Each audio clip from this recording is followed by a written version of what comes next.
Vale, vamos a continuar con este recorrido por los sistemas planos y ahora vamos a, bueno, a ver un sistema basado en paneles prefabricados de hormigón. La imagen que veis en pantalla es un edificio de viviendas, obra de Lluís Grau, que tenemos aquí con nosotros.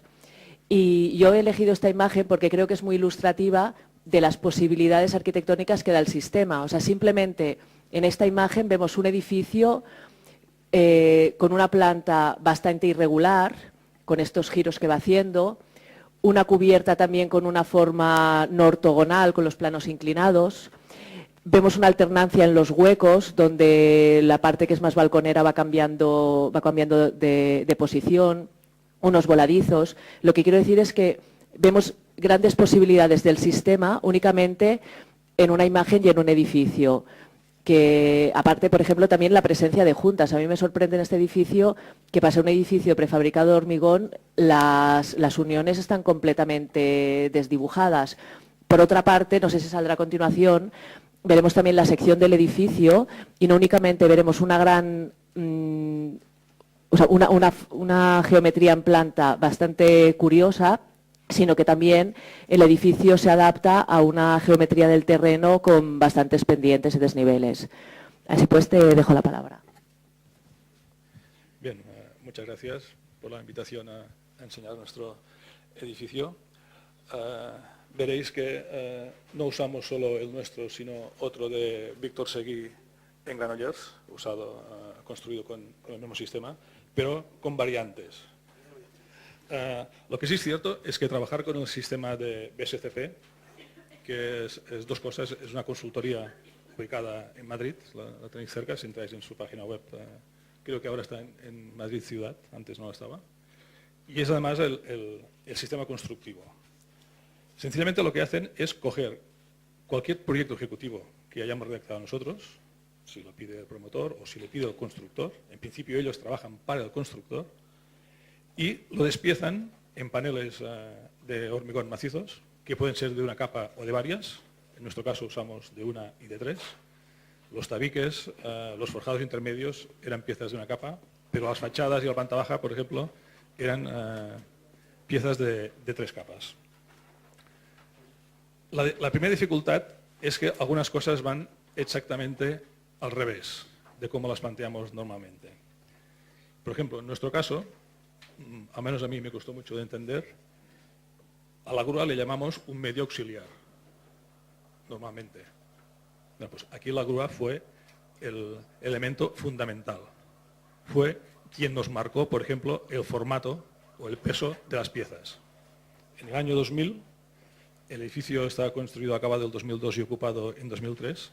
En el año 2000 no fuimos capaces de encontrar en España una grúa de alquiler que moviera más de 4 toneladas. Después resulta que sí que existían, pero quien se ocupó del tema pues no los localizó.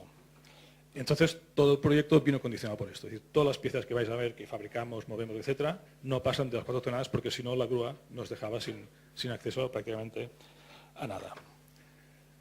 El sistema requiere 3 tiempos. Y como decíais antes, pensar solo en uno de ellos. Los dos, sencillamente ejecutar. Es decir, en un primer momento, pasamos, lo que hace BSCP, junto con nosotros, eso es así, es decidir qué parte del edificio se industrializa. En nuestro caso, decidimos llevarlo hasta el final.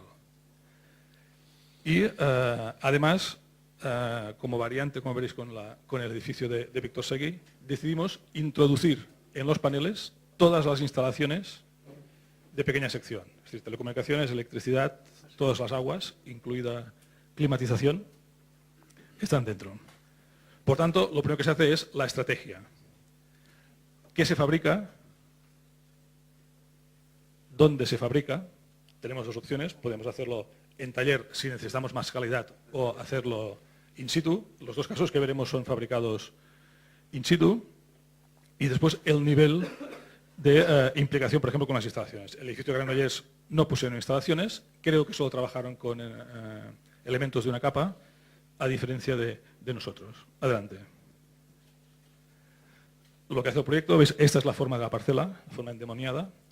La ventaja que tenemos es que como fabricamos y después montamos, podemos adaptarnos a las geometrías que sean, a las topografías que sean. Es decir, si este edificio, que yo creo que no es representativo de lo que puede dar de sí el sistema, sí que es la prueba de que la adaptabilidad del sistema es absoluta.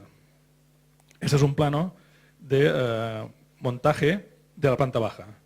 Cada uno de estos cuadros es una pieza que vamos a fabricar, está perfectamente identificada, dónde se fabrica, cuándo, etc. Todos los elementos que lleva. Adelante. Esta sería la misma planta, pero con las piezas verticales. En este caso, decidimos no solo hacer las divisiones interiores, sino también la estructura de la cocina. Es decir, los mármoles de las cocinas son de hormigón y no pasa nada. Si nosotros no lo explicamos, la gente no se da cuenta de ello. Adelante. Bueno, y aquí veis lo que es objeto de patente y de protección por parte de BSCP, que es sencillamente las juntas entre las piezas, que es casi exactamente la misma, con independencia de que sean elementos verticales, horizontales o mixtos. Es decir, siempre va a consistir el invento en dejar asomar las armaduras. Cuando se solapan las piezas, se juntan, ponemos armadura longitudinal, unas pletinas soldadas y se rellena el nervio con hormigón fresco. Si la junta debe quedar vista o cerca de las personas, por ejemplo, con los tabiques o las paredes, se acaba con mortero sin retracción. Adelante. Bueno, cuando estamos diseñando, tenemos varias opciones. Y nosotros, al darnos cuenta de la enorme inercia que nos daba el sistema al usar prácticamente hormigón para todos los elementos, decidimos usarlo como elemento climatizador. Es decir, en un mismo acto, por ejemplo, en el forjado de planta baja, como es de la imagen, estamos haciendo al mismo tiempo un elemento estructural, un cerramiento y un elemento climatizador. Convencionalmente, esto lo hacen 3 grupos de personas distintas, con lógicas distintas. Aquí no, aquí el esfuerzo debe ser único e inicial. Cuando fabriquemos esto, no podemos introducir ningún cambio. Es decir, porque hay piezas que las fabricamos hoy que tendrán que ver con piezas que fabricaremos dentro de semanas. Con lo cual, introducir cambios seguramente sería el fracaso del sistema. Si no podemos introducir cambios cuando fabricamos, menos aún cuando montamos. El montaje es una cosa absolutamente mecánica. No solo eso, sino que veréis que el tubo radiante está dentro de la sección de hormigón. No dentro, sino debajo. Es decir, el elemento climatizador principal de la inercia interior, que va a ser el forjado, va a trabajar cuando todo él esté a la temperatura que requeramos. ¿Veis la junta superior? Lo que os explicaba antes, siempre es la misma. Adelante. Bien, el proceso de fabricación, en este caso in situ, conlleva algunas ventajas, es más cómodo, más seguro. Se trabaja normalmente a ras de suelo, a menos esto es lo que hicimos en los 2 edificios. Adelante. Y esto es un plano de la fabricación de un forjado intermedio. En este caso, además, el rectángulo es la terraza exterior y no solo nos permite poner todas las instalaciones de pequeña sección, sino que en este caso incluso rompimos el puente térmico que representa la sección de hormigón del balcón, adelante, con la introducción dentro de la sección de hormigón de un aislamiento armado. Es decir, abajo lo veis, está en catalán, l'aïllament estructural significa un aislamiento, en este caso de espuma de poliuretano, del mismo grosor que el de la fachada y puesto a plomo, con una armadura de acero inoxidable que absorbe los esfuerzos estructurales de aquel punto. Como veis, la parte más fina a la izquierda, en la pieza de abajo, las 2 piezas son iguales, son los extremos de una de las viviendas, lleva el tubo radiante interior, mientras que el rectángulo de la derecha es exterior, por tanto no hace falta climatizarlo. Adelante. Bueno, la fabricación, diríamos, es lo más sencillo que podamos imaginarnos para este tipo de edificios. Adelante. Adelante. En principio no hace falta mano de obra especializada, pero ya BSCP de un tiempo a esta parte viene recomendando gente que esté mínimamente especializada. Es decir, el rendimiento en tiempo, sobre todo, es muy distinto. Bien, proceso de fabricación. Adelante.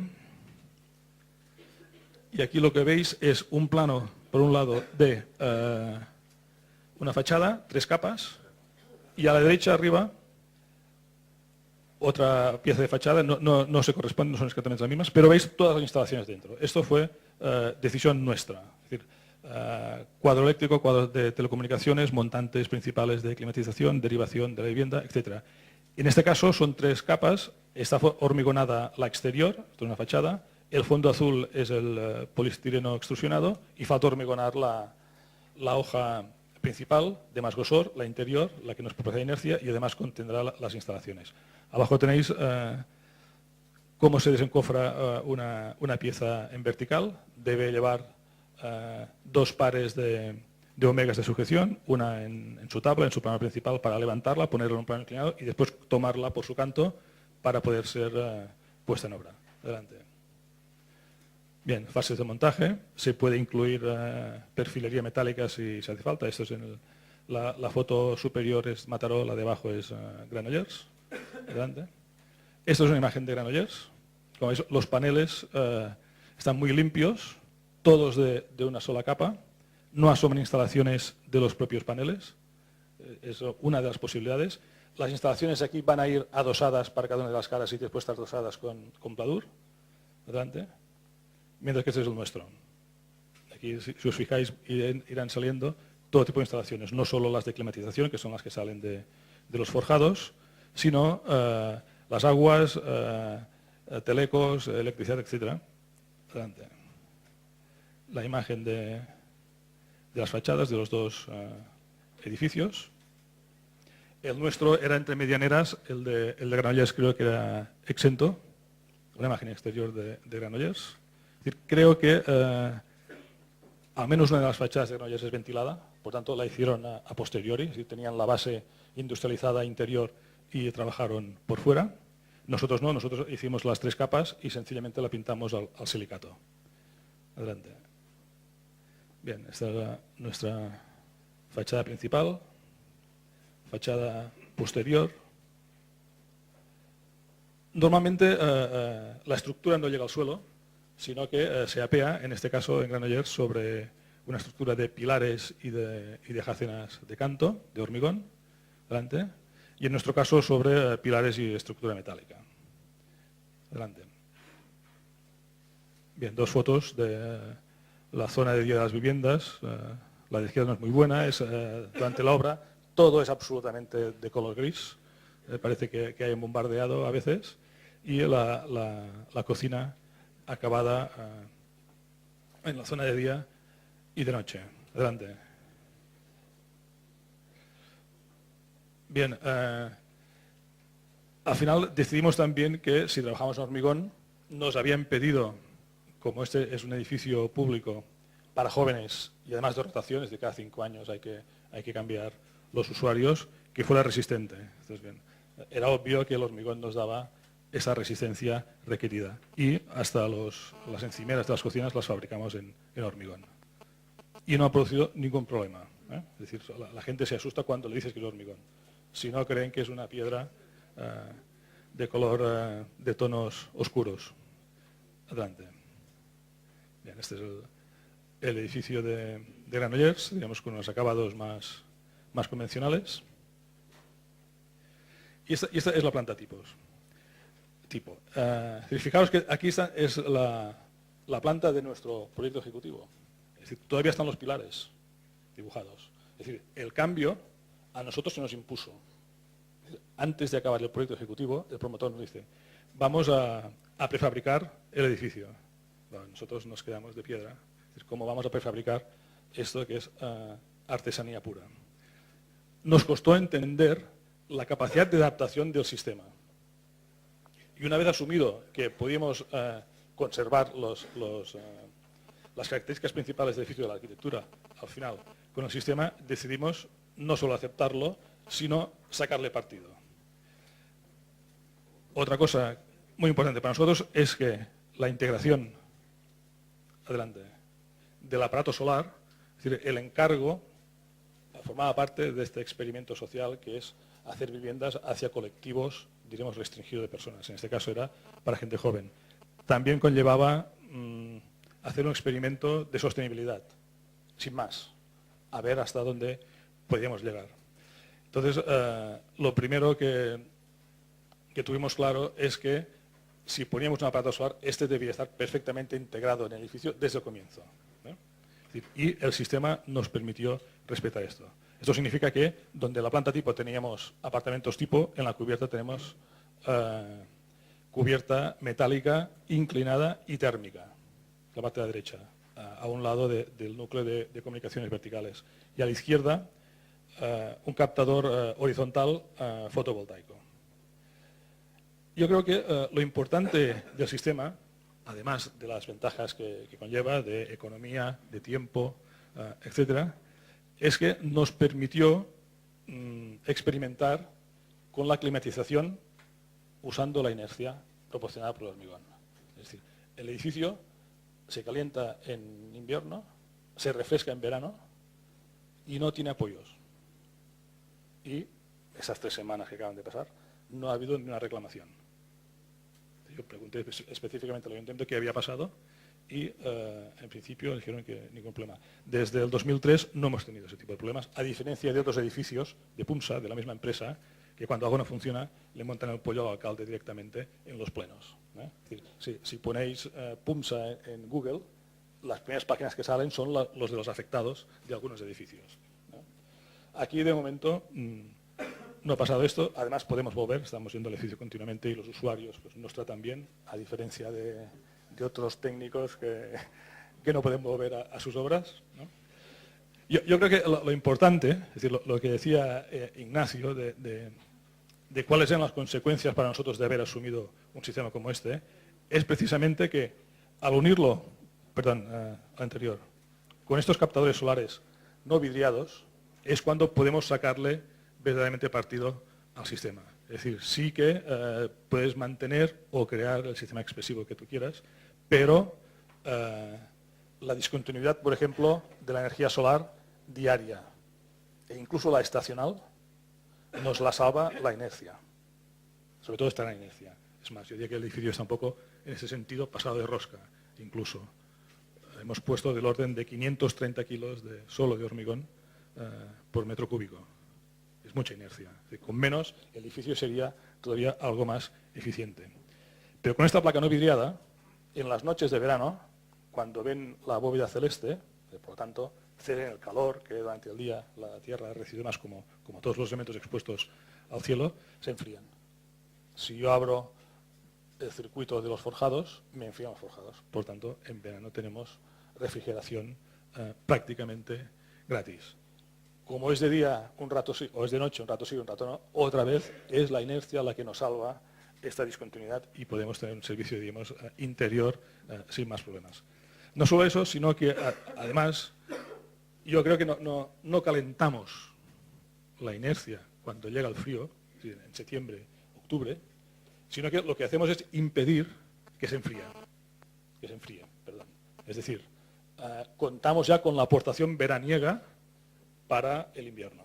Si no fuera así, esa cantidad de placas solares no son capaces de calentar el edificio para uso, diríamos, más directo. Es decir, tenemos que trabajar aquí con la componente del tiempo, de forma que el invierno del edificio, porque todo eso está controlado por ordenador, empieza el 1 de septiembre y acaba el 15 de abril, que lo ponemos en régimen de verano, que es cuando permitimos que a partir de las 12 de la noche se pueda perder calorías, energía por emisión. Un edificio anticíclico, como la economía deseable. Bueno, en algún aspecto sí. O hacemos nuestros algunas de las formas posibles, sobre todo de enfriamiento de los edificios. Es decir, calentar edificios, yo creo que hay muchos sistemas y hay mucha gente que sabe más que nosotros. Enfriar edificios hay muy poca gente que sepa. Y nosotros sencillamente pues dimos con esta placa solar, que es un invento fantástico. Esto que veis sencillamente es una cubierta metálica de acero inoxidable tratada al cromo negro, que es estanca. Esto es una cubierta, solo le faltaría, digamos, el aislante, que está, en este caso está debajo, que nos calienta en invierno y nos enfría en verano. Yo creo que esta conjunción entre esta placa y los paneles de hormigón podría dar bastante más de sí de lo que ha dado hasta ahora. Nada más. Muchas gracias.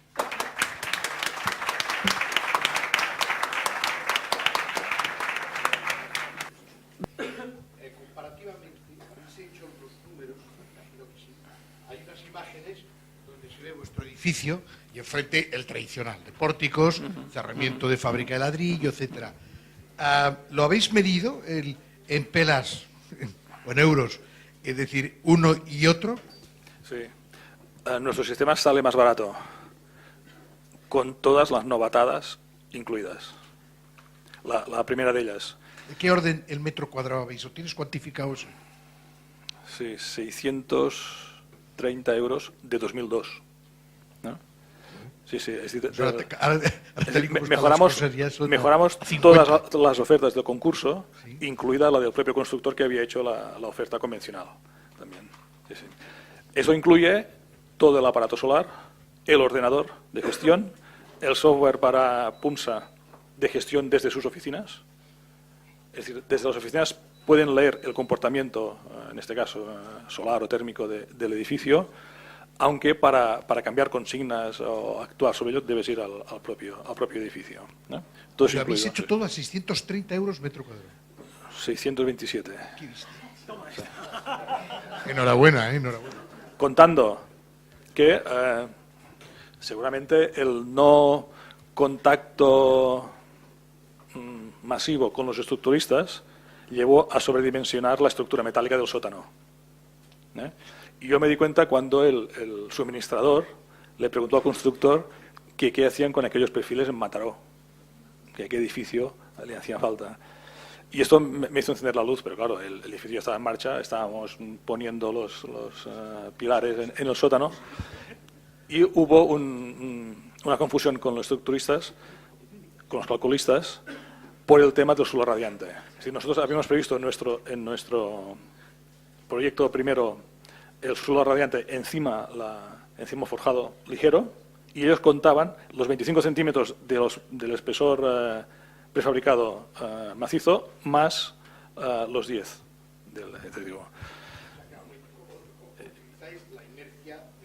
de la losa. ¿Y lo tenéis que separar una determinada distancia de la armadura para evitar posibles o utilizáis también la armadura como un acumulador? Claro, el conjunto.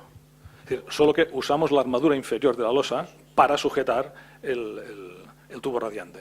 Lo aisláis por debajo. Exactamente. Para que el elemento radiante sea el suelo. Exactamente. Esto es un solo elemento estructural, climatizador, digamos, y en la planta baja además del cerramiento. Si los forjados en lugar de 25 hubieran sido de algo menos, la eficiencia sería mayor. Es decir, el espesor útil es del orden de 13 o 14 centímetros. Nosotros estamos en 17, 18. Luis y César, os dejamos que sigáis después cuando queráis, pero nosotros vamos a seguir con nuestro horario que va.